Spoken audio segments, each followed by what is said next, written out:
Hey folks, back at this little CR80/105 big bore cylinder, and I didn't get a chance to film the setup on the mill. Basically, I put it on a turntable, centered the bore in the turntable so I could crank it around and position each one of these stud holes.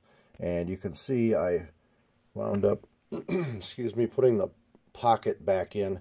When you put the sleeve in, the recess cut in the top of the deck, the flange of the sleeve covers up the stud holes, so you have to reposition it. And this is a great job for those old used resharpened end mills. So that's a 3/8 end mill that's been resharpened to approximately 342, somewhere in there. You know, it was in a box of old machinist equipment I got either at an estate sale or an auction or someplace. Didn't buy it new that way. It's been used lots of years and resharpened. But that's where those shine, because you can use, I made a little centering tool here, just quick and dirty, the diameter of the stud with a flat cut in it. And that is what I use to center up the pocket. And then, and unfortunately each one you've got to center it up, then take the little centering jig I made out, and then you put the end mill in place, and then just come down and plunge cut that pocket again so the stud can be put in. So anyway, that's one of the last things I had to do.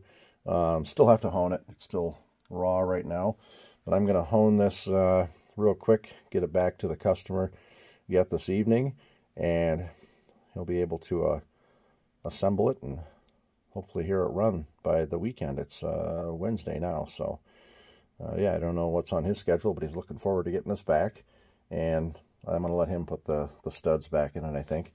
This is just the remainder of what was, when I bored it oversize, the portion of the sleeve that stuck out the bottom side of the cylinder.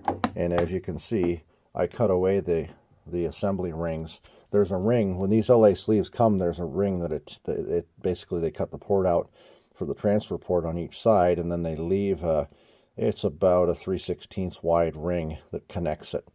And you're supposed to leave it on there until you get the sleeve installed, and you cut it off.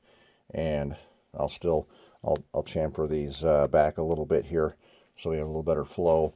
But I'm not going to do a lot. I'm just going to hone it, chamfer the ports, chamfer those transfer areas at the bottom of it, and he'll get it back. If he wants to go any further with it, he can use a little die grinder and clean it up more and make more flow. But without a flow bench, you're kind of guessing anyway. You just make it a little cleaner and a little more slippery in the intake side.